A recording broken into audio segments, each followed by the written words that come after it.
This video is brought to you in part by Chrono.gg. Chrono.gg is a great website that sells one video game per day at an incredibly low price. If you want to support myself and a good outlet for picking up your games, check out chrono.gg/downwardthrust. Negotiator on site. Single player, action adventure, interactive drama. You take these three things and put them together and you've got the prototype for what Quantic Dream is pretty good at making. Though very uncommon, single-player story games are a treat for the hardcore gaming market. Engaging, personal, emotional, and highly worthwhile if you can find a good one. It's not what we focus on today, as the gaming environment is otherwise dominated by multiplayer, mobile, and live games that can generate a lot more bang for their buck without all the downsides. But that isn't stopping Sony from pursuing the next single-player exclusive for the PlayStation console, Detroit: Become Human.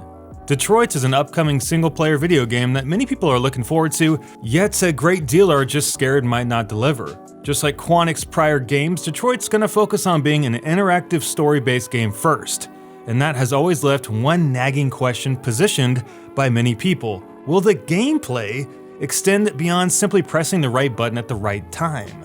It's an upcoming game crash landing in a very competitive market, yet the hope is that many people will put down their addictive multiplayer games and give it a shot once it comes out. But with the lack of information at hand and the obvious hurdles it has to climb over, should we fear the upcoming Detroit?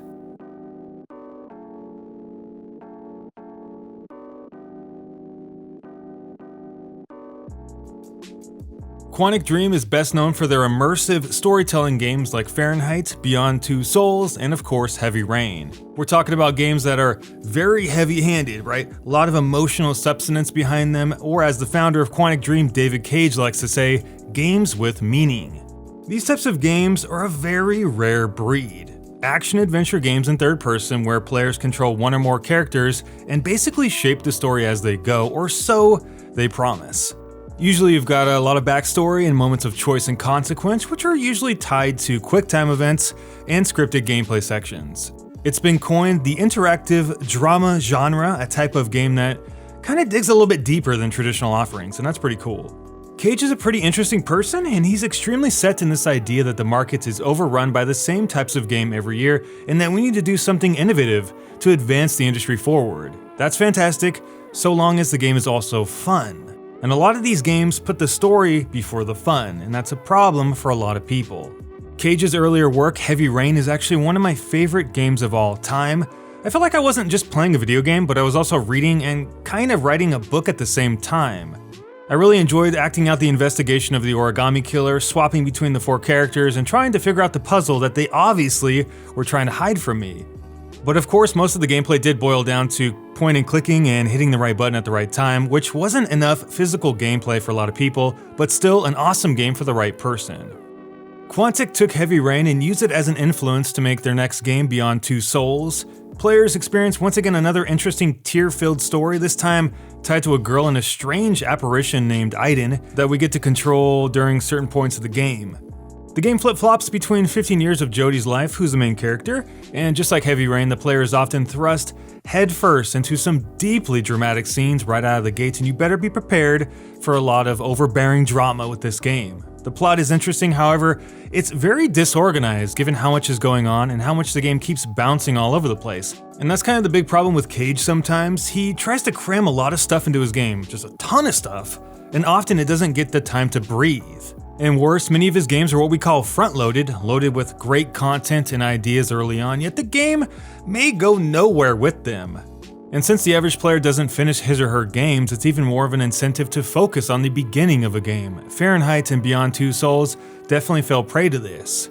Most of his games have an amazing first act that quickly devolve into a collection of half-finished ideas that just go nowhere. And just like a good movie, the game keeps moving along whether you're on board or not, making you scratch your head as you're thrown from section to section, mumbling to yourself, what the hell was that? Quantic's best games come alive during the more quiet, human moments. Like Life is Strange, Cage is trying to connect us with the main character as if he or she was a real person, telling us a story that otherwise might be at home as a book or a movie. And that's kind of the issue many people have with Quantic. Much of their games often don't feel like games. Being out of control or in limited control for much of the game can often make the wayward gamer feel isolated if they don't connect with the protagonist, and sometimes they just don't. Why do you think most protagonists in games are male? That might hint at something now, doesn't it? But when done right, these games do have a place in this industry. It does require a lot: a strong lead performance, an interesting and focused story, and one more thing that often has gone missing from Cage's prior games: strong core gameplay.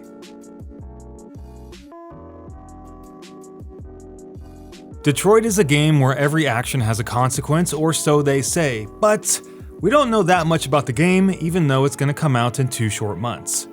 What we do know is that the plot revolves around 3 playable androids: Kara, a newly developed android who struggles with this idea that she's nothing more than a servant. Then you got Connor, an advanced police android who hunts down fellow androids that have deviated from their programmed behavior, and Marcus, the savior android who wants to free the minds of enslaved androids. Just like prior Quantic games, you can already see the obvious heart-tugging moral scenarios the game is going to throw us into as you bounce between the 3 characters. To bring that story into the modern age, one of Detroit's known mechanics is the ability to rewind time to reshape the story if you have a moment of regret. This is a feature that many people are scared of because if you can simply rewind time on a whim, it may make the game feel hollow since you could just back it up if you want to. I hope this is not a mechanic just to get people to continue playing the game, because when you are held to permanency and consequence as a player, it does make the game more tense when you have to decide something very quickly. Knowing that you can just retract it because you don't like how it played out is something that might ruin the game for me, but we'll have to see. The other struggle with complex and interwoven stories like Detroit is that the choices often seem important at the time, but never end up affecting the finale of the game. Cage does say otherwise, that there won't be any smoke and mirrors in Detroit though, but without any information out there or physical gameplay beyond this trailer, we don't know if that's true or not. But the more growing concern that has been brought up by the community is that they fear, like prior Quantic games, Detroit won't deliver in moment-to-moment gameplay.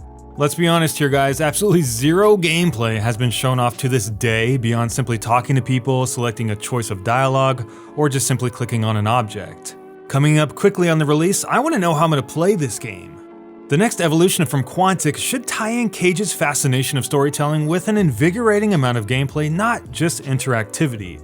I mean, just take a look at The Last of Us real quick. It's the poster child that shows you that you can absolutely have an incredible story with incredible characters and really engaging gameplay at the same exact time. So imagine how awesome this would be if Cage took this idea and added all the cool branching choices and consequence crap right on top of it. Now that is what would make Detroit a really great video game, but we have no idea if this is the case right now. So should you fear the upcoming Detroit? No, but you should be cautious at the lack of information at hand. But you should also be excited. The big AAA publishers out there have publicly decreed that single-player games have no place in today's market, when live video games can take their place and generate far more revenue.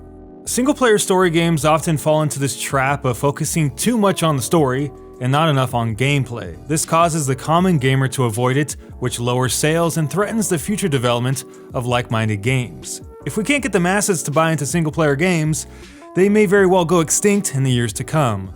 That's why we gotta ask developers to step up to the plate and make them more appealing to everybody more than just fans. Give us more gameplay than simply tapping a button or making a choice. Give us that great story, that choice, and modern gameplay like Quantum Break did 2 years ago. That's how we're gonna keep these games alive, by evolving their gameplay into the modern age, which has been the thing in the past that has held them back from succeeding for so goddamn long. We've got to get these games into the hands of everybody to make them thrive in the future. Thanks for watching guys, let me know what you think about this topic and Detroit Become Human as a whole. Are you excited? Are you not excited? Let me know down in the comment section, and you guys have a kick-ass day. We'll see you in our next video.